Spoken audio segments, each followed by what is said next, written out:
Yes. Probably get my hair cut about 50% of the time I need to. Yeah. Um, my kid is at home, so I make no promises that this will not be a child-free show. Okay. One or more of your demands. Okay.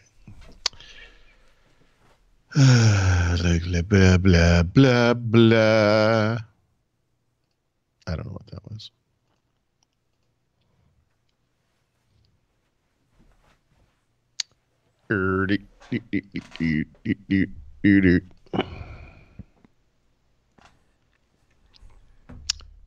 M. This download is blah, blah, blah. What's happening? What's happening? So, I don't know, and this is probably my own doing, Mm-hmm. but so I'm using the Surface laptop instead of the Surface Book 2 because that had all my crap on it from the traveling. Sure. And see this black bar at the top? It says that I'm Oh, yeah. That's like a remote desktop kind of thing. Like a yeah. And what it's telling me is that I'm connected to this thing, and I yeah, can yeah, control yeah, it or yeah. whatnot. That But you can't never make it go shows away. up on the Surface Book 2. What are you using to cast it? Just the built-in whatever the Is that one Chromecast on an thing. insider build or something? No, It might be a newer version of the software. maybe I don't know. It's kind of convenient, I guess, except that the only problem is that it is the exact same width as the Yeah, tabs in Internet or in Edge, yeah. and So you can't actually get to them. yeah. Yeah. So, yep.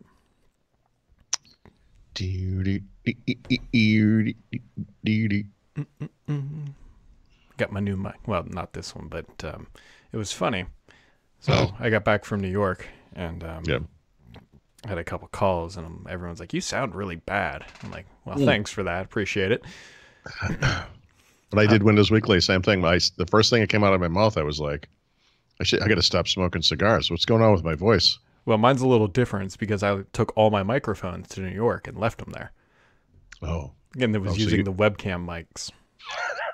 I see. It's a slightly different problem. I don't. You had a We didn't different problem. really talk about this, but I think I drank too much on that trip. Once again, Brad left at the appropriate time. I feel duty bound to admit that that's true. I think you give me credit for contacting me the next morning and, You did. admitting, you know. Yep, I had a couple glasses of scotch. I said that's enough, and saw a whole bunch of Yep. I tequila was like, shots you rolling in. wimp, and then he left. Oh yeah, I And took some then, flack to leave. yep. And then I got about 3.5 hours of sleep the next night, and I saw the wisdom of your ways. Yeah. All right, you ready to do this? Not really.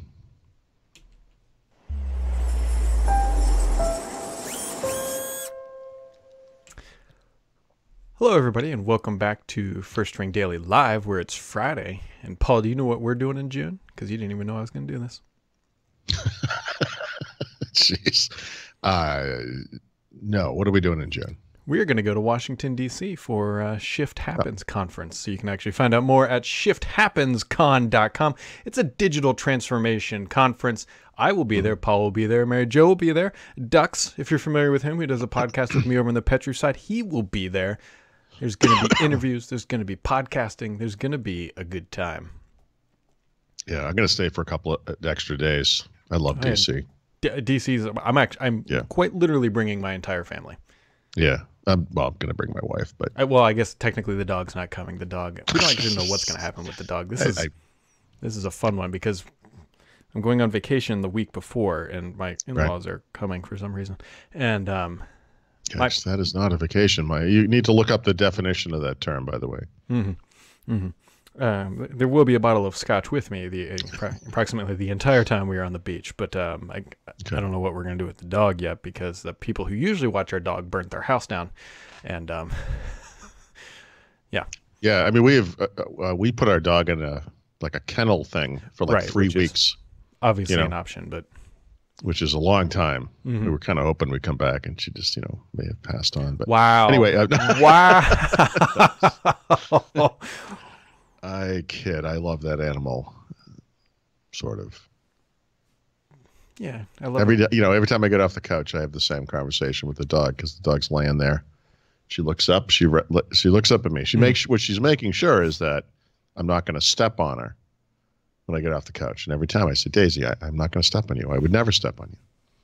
And we have this. This happens. This has probably happened 1,000 times already. Yeah, well, it's very clear that my dog loves my wife more than me, despite the fact that I am home all day with the dog.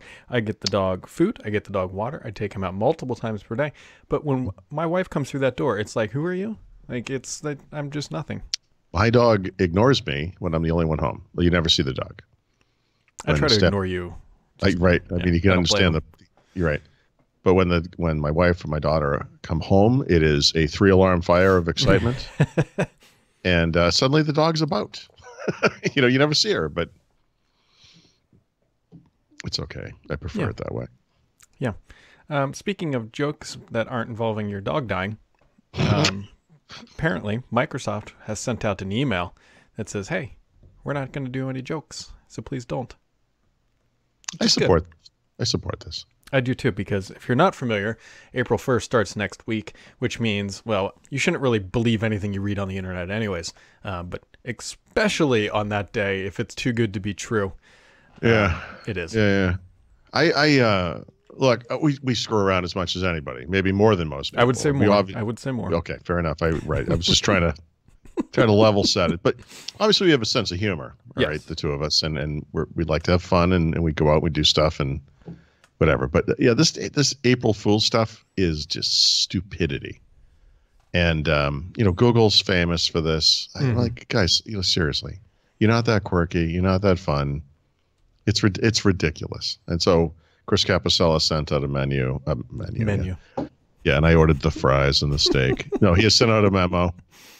And I 100% support this. Yeah. Yeah. This is whatever. These is where my microphones are, but right. I've gotten pretty good at picking the seat where to sit on the plane, because I go to New York what feels like every other week, and you can see Central Park back here, and it's a little blue and hazy, but no, it's nice. I love that kind of thing. Yeah, this was actually, as much as I love flying, this was the most uneventful flight I think I've ever been on in my entire. If every flight went like that, I would just live on a plane. When you enter New York on the back streets of New Jersey on a bus, it's not quite as picturesque. Not quite as picturesque. Yeah. Can't imagine why. And then, Paul, while it is April Fool's, I think there's a magic window on both sides, one of the April Fool's stuff, but correct me if I'm wrong, if you are in an insider builds, now's the time to start thinking about if you want to jettison that plane. There's a little asterisk to this, and I probably should update this article. That build went to the presumed release candidate, we'll call it, went to the slow ring, and I said, okay, this is it. And I wrote the article I always write when the magic window appears. If you're in the insider program, you're on 19H1 in this case. Development has ceased. You can get out of the insider program without any repercussions. If you were to do this, say 2 or 3 months ago, that thing would be locked on that build. You wouldn't get any more updates until this thing became the public version of Windows 10. But now that we're in this little window, by getting out of the insider program, your PC will just start picking up the normal updates, and you're right on schedule again. So it's a good time to do it. You can get out without any, like I said, any repercussions. The thing is, it's like Microsoft, right? See, we should have seen this one coming. Yeah. They put it out in the slow ring, and they found some people were having installation issues all of a sudden. It's funny, like you test software with a certain size group, and everything's fine, and then you ship it to a bigger group, and all of a sudden there's a couple of problems. So they're going to fix this somehow. Now, here's the thing: they may have to increment the build, because it's an installation issue and it's not something that can be fixed by a cumulative update or quality update, whatever you want to call it. In which case, this isn't it's release candidate 1, and there's going to be a second one. So here's the thing. This is the good news. The good news is it is way easier to enroll and unenroll your PC in the insider program than it used to be. So it is possible, if you've done this, like I've done it on, not all of them, but on most of the machines I was on, 19H1, tomorrow or today, I guess not tomorrow, but today or next week, they could be like, okay, here's the next build. And then that will be the final build, almost certainly. If that happens, you will have to sign into the Insider, go back to Fast, Windows Update, and then unenroll. You'll be fine. It's not a big deal, but this is what I get. Either do it too soon or too late. There's no way to stick the landing because they don't tell you. That's the joke, problem. Is the joke on you this time around, Mr. Thurrott? The joke is always on me, no matter what happens. That's So I should probably put a little update link on there. Yep. I'll do that after the show. The other question is, how's Edge work? The new Edge, not that crap they shipped. Yeah, the piece of shit that was in it for 5 years. Yeah. No, it's it's good. It's good. Somebody gave me a newer build of it, which I've not installed yet. I went out to the gym and whatever, and so anyway, I just got it. But I honestly, it's fine. I have found a couple of little things that don't work for some reason, right? And it's a little screwy. It's not clear what the problem would be. I guess that's to be expected. In fact, the funny thing is, it's weirder that this didn't happen right up front, because you go through a series of things when you start using a new browser on a new PC. You start filling things out. You start going to your sites you go to. You start making sure all your passwords are coming through and everything. And normally, if there's going to be a problem, like, when I would test Microsoft Edge, the old version, with every new version of Windows 10, the first experience is usually pretty good, but on the first day, you'll usually hit something where you're like, oh, yeah. Yep. Yeah, it doesn't do it, And that didn't really happen in this case. So these are little things. They're nothing to worry about. I use a thing called V Mix Call with Andrew when I do What the Tech. I couldn't get that to work. Could be me. I don't know. Yeah, probably. You never know. And then I don't know if you saw on Twitter today. I wanted to see the screenshots for an Xbox game on the Microsoft Store on the web, right? So they released a remastered version of Assassin's Creed 3.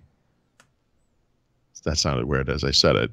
Assassin's Creed 3, well, whatever it's called. I wanted to see the shots to see what it looked like because I like the older Assassin's Creed games, and sure, you have to fill out I guess it's like a mature game of some kind, so you have to fill in your date of birth, and once you complete the date of birth fill in, for 1 second you can see the thumbnails. Then the page refreshes and it goes back to the thing where you have to enter your date of birth. And at first I thought it was because how it is when you enter your date of birth, like.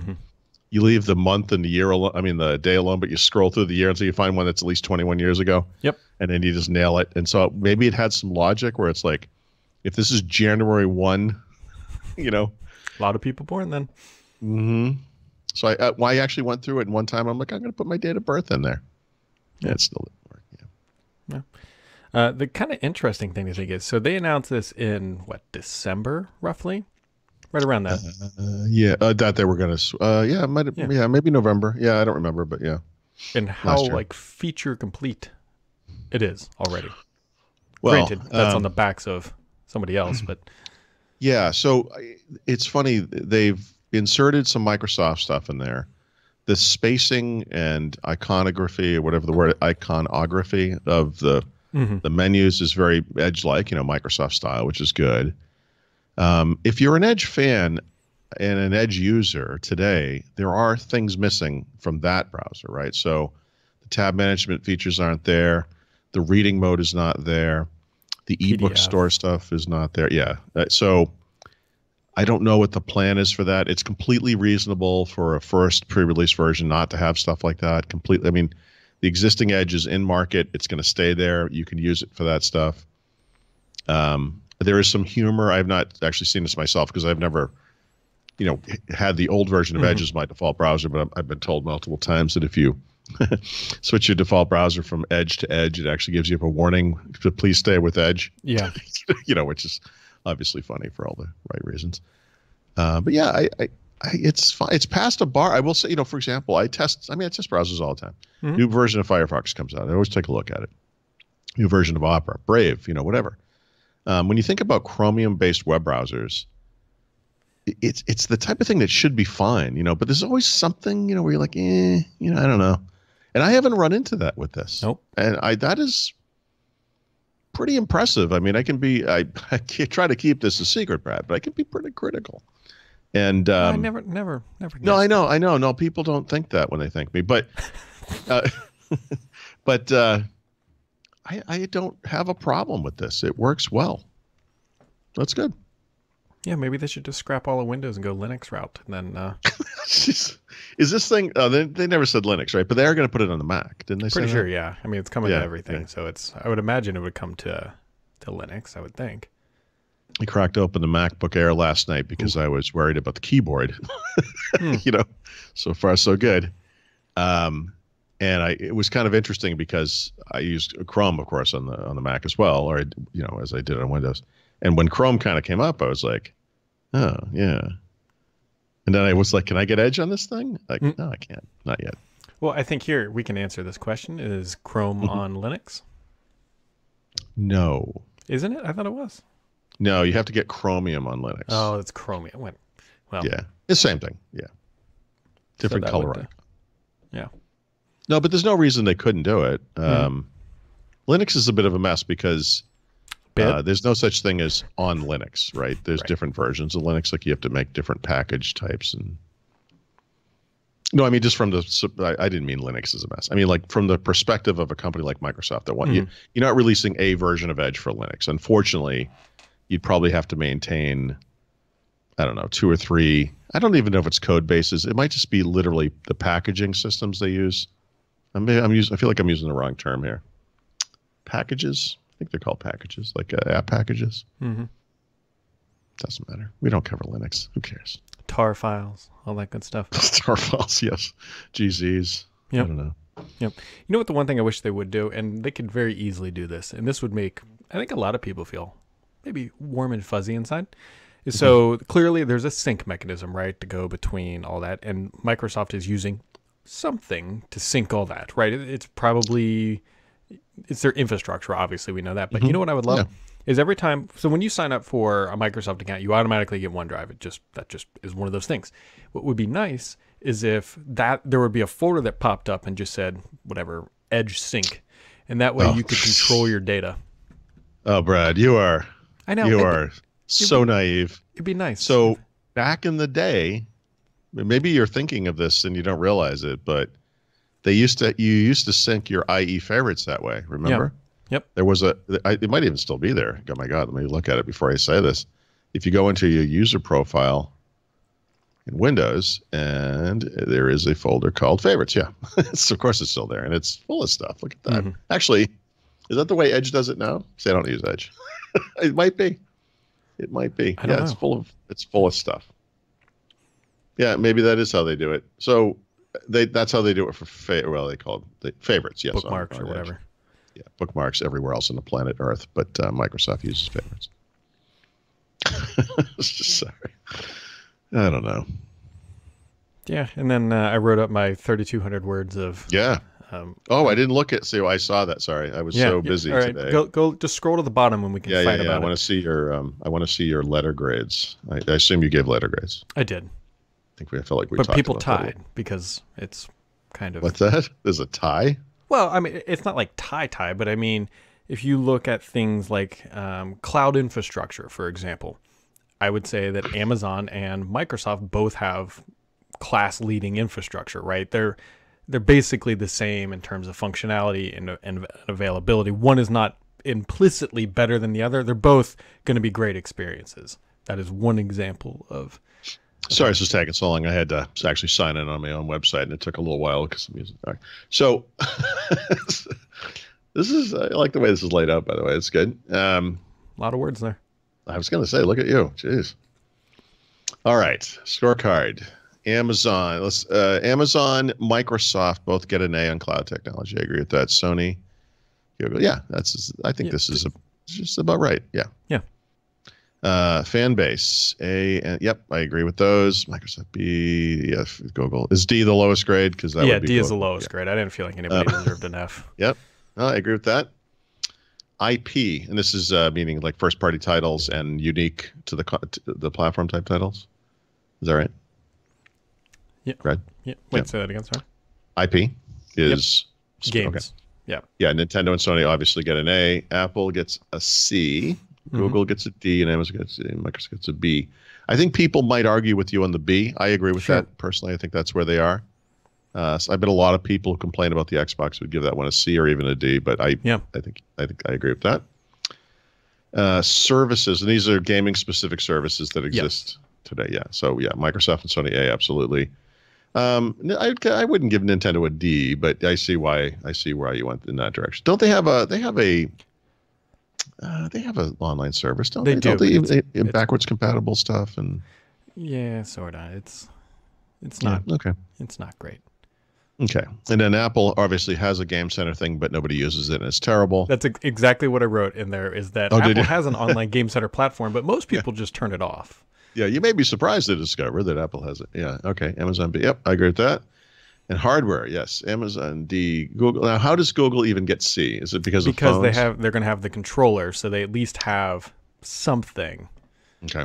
Okay. All right. Microsoft and hardware. Microsoft and Sony both get an A. Apple gets a B. Now, what's the B on Apple? There's an interesting thought around Apple currently, because Apple has intense loyalty, right? People literally line up to buy their phones and all that stuff. What we don't know is whether or not that's going to translate into people being intensely loyal to their services. So it's right. Okay. And you don't really see that on the Android side. People don't necessarily line up for phones. They're not loyal to Android. They just buy that phone because it's basically a non-iPhone or whatever, and they want Android. In some ways, being loyal to Android doesn't really mean much, but they are in a way loyal to Android. That what they're probably not loyal to is the brand. A lot of times, like they would go from Samsung to LG or something. All right, and then Nintendo gets a B, and I assume that's because this kind of low-end hardware. Yeah, it's just because they just have that one device. It doesn't do well it does as a home console. Just comparing it to, say, what Sony and Microsoft offer, I just don't feel like it's on the same level. But it's still good. It's just not best in class. Well, this is difficult for me, Brad, but I think I agree with most of this. And then the next sentence right after the scorecard is, "This is not the Bible of." Right. I'm sure. Well, it's a rating, right? Anytime you write a review, which is essentially as you're reviewing where they're at. I mean, it's your opinion. It's subjective. I think it's fair and defensible. Yeah. And the whole idea is that you can look at that and be like, okay, here's where each company is weak, and where they can be exploited, and this is where they're doing well, and this is how they can capitalize. It's kind of how it breaks down. Yep. Now that you've done this, though, sorry, but you're going to have to do it again.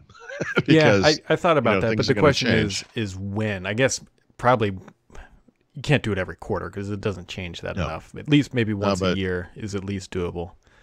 Maybe twice. So it's March now. I mean, by the end of the year, we should. I mean, I don't know what the exact schedule is, but it is possible. We'll have new Xbox consoles, which we do expect. We'll have possibly new Switch consoles, right? There are rumors about 2 different new versions coming of that. And Sony sometime this year will announce a PlayStation 5 and presumably their whatever service of the future. So I don't know. We'll see. I mean, once we have a better understanding of where everybody's at, then and Apple's service will launch sometime this fall, presumably as well, based on their publicly stated timelines. Yeah, what I want to see from Apple is, I know they have hand controllers, right? If you go to the Apple Store online and go to, peripherals or whatever, you can find a couple of hand controllers made by third parties that are compatible, I think, with iPhone and iPad. Possibly with Apple TV too. I should add that. And I think we talked about this probably yesterday, this notion that Apple Arcade could introduce some notion of cross-platform compatibility between iOS, Mac, and Apple TV. Yes, because I referred to it as a universal app. And we'll see what they announce in June. But what I would really like to see from everybody involved in this space is the controller. It's Sony and Google, had to, I think, have a controller story of some kind. When they first announced that it was going to be compatible with existing controllers, Xbox, PlayStation, I was like, great, that's all anyone ever wants. Of course, they went in a different direction. They have their own controller. So actually, they're kind of stepping it up there. That's smart. If you're serious about gaming, you have to have a controller. Obviously, and I'd like to see Apple kind of formalize that a little bit more. I'm surprised there isn't more going on there. Yeah, well, they got plenty of time to announce something. Yeah, they do. Well, they have 2 months. Well, they're gonna have to reveal it. They're gonna have to, right? Like, if Apple Arcade is contingent upon a developer creating a project in Xcode that has 3 different targets, right? 3 different platforms, and that the story there is you can do a bunch of sharing, code sharing, you haven't really advanced the state of the art that much. That's possible. I'm sure that's basically possible today. Like, it needs to be a little more, seamless than that. And anyway, we'll see. Like you said, we have to wait and see. We don't know right now. Yeah. You got anything else going on this weekend, Mr. Thurrott? I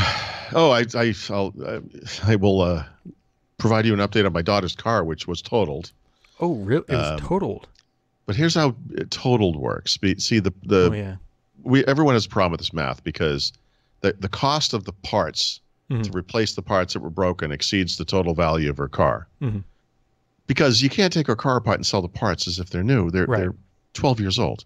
Some of them probably don't work properly anymore. So what we can do is get slightly less money from the insurance company. We go to the place we love in town that does all our stuff. They can fix it for significantly less. There's no structural damage to the vehicle.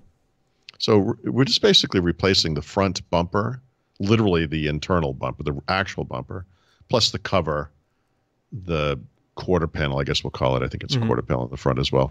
The light assembly, obviously, and the lights. And it's, but the thing is, like, it goes on, the negotiation we have right now with the insurance company is if we do that, it gets a special code in the system, which means that it was totaled, which dramatically reduces the value of the car. So if we ever wanted to sell it, instead, let's say if it was worth $5,000 normally, it would only be worth like $1,000. So what she's saying is, you can give us even less money.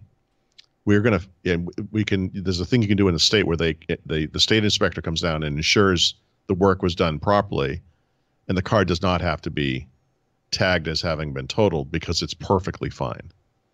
So we're going to try to do that. Not because we think my daughter will want to ever sell the car or whatever, but it's just in case. You never know. You know what I mean? Like, there's nothing, like, there should be nothing wrong with it. All she did was hit the corner.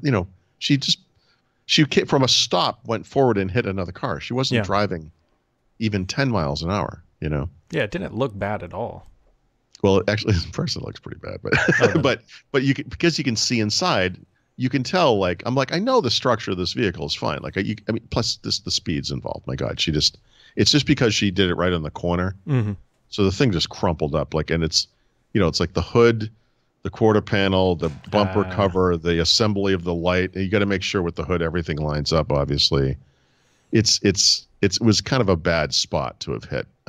But yeah, so we're dealing with that. What you so need look to do, forward to your daughter being a teenager. What you need to do is, after you get it all fixed, go out there and, like, look at it like you're inspecting it real good, and then give your daughter a helmet and be like, insurance mandates that you wear this when you drive. Since it's my daughter's like, our insurance apparently came with a rental car, so we've been driving around a rental car. Of course, she can't drive it because she's too young, so the car is insured. I mean, it's our insurance. So my daughter's driving my wife's car every day now. So she has a nicer car now. Like, no matter what happens to her, everything comes up Kelly. It's like, like she wrecked a car. Here's a BMW. Have fun with that. It's unbelievable, So in the comments, Tim says, in PA, we have R titles for cars that were totaled. Cars with an R title sell for dramatically less. With an R title, you just don't know how bad it was, how well they put it back together. That's right. And so he's right. That's exactly what it's called. And apparently what you can do, though, is have a state inspector come down, and they will inspect the work being done at the shop to ensure that they do know exactly how well it was done, and it was done properly. They know there's no structural damage. And you could potentially not have to have an R title, which would bring the car back up to its normal value at that time in its life or whatever. So there seems to be some debate about whether we can do this. But the thing is, like, the guy can fix it for a lot less than they're going to, for the amount of money they're going to give us. So we would take less money. We just want to get the car. We're not trying to come up with. I didn't send my daughter careening into another vehicle so I could make a couple $1,000s. I'm trying, although don't put it past me. I mean, seriously, I would if I had to, you know what I mean? But you got 2 kids. You can sacrifice one. Exactly. Yeah, exactly. What about you, Brad? What's going on in your list? I'm not planning any insurance fraud. Let me let me just get that out there. I don't know. It's actually supposed to, I think, rain all weekend. So right. Got a whole bunch of nothing. Sorry. All right. Whole bunch of nothing. So, all right, folks. Well, on that note, that wraps it up for today. We should be back here all next week, provided nothing happens. None of us, at least, Paul, you're not traveling, are you? Next week? No. Good. Yep. Then we will be back all week. So have yourselves a wonderful weekend. Don't get bamboozled by anything, and we'll catch you on Monday. Wait, am I traveling next week? You just said no on the air, so if you... Yeah. No, I'm not. I have wait, where am I here? April 7th. Yeah, no, I don't have anything. The next thing I have, I think, is that Acer event, which is when, Paul? I think the 18th, maybe. And then the China thing, if it happens, there's a lot of slow motion going on there. Is the week of the 22nd. Well, yeah, that's it. And then the week after that, the weekend after that is the one right. Yeah, and I'll be going out to, where is that place? British Columbia first. Oh, you're going to hang out with Richard. Yeah. Mr. Campbell. I might be taking a water plane from. I know it's horrifying to you. I'm sorry. I should never have told you that. I don't mind. from somewhere in British Columbia to Seattle. It'd be kind of an interesting way. See, to, the weird thing is, like, that doesn't bother me. Right. I honestly think that if they would just let me sit in the pilot seat or whatever, the co-pilot seat, I'd be perfectly fine. I think it's the fact that I just have no idea where we're going. Just can't see ahead. And I think that's what kind of like just makes me just whatever hate it. That's interesting. Yeah. Because like when I'm on a plane, I just look out the window because I think it's amazing. I mean, like this, like it's like this should not work, but here we are. Right, exactly. We're breaking every law of physics there is. Like, let's take something really heavy, made of metal, and just throw it at the air. Yeah, just really and see fast. If it stays up there. Yeah, just like look at staying up there. Yeah, I know. It's crazy. Greg says the Vancouver float planes. Oh, maybe that's what it is. Is this the same guy? Is this guy knows everything about that I'm doing? Is this the same person as before? It could be. No, that was Tim. Tim was the R titles. Greg is talking about float planes. The idea was just offered to me. I'd never heard of this, but yeah, Rich had mentioned. He said, actually, this might be a cool way to go. Actually, it wouldn't be bad because I mean, you can just land on the water. It'd be better than driving. It's a pretty long drive. It's longer than you would think. Yeah, I think it's like 3 hours or more. You know, I have no experience driving from Seattle, so I wouldn't know. All right, I'll catch you later. Bye.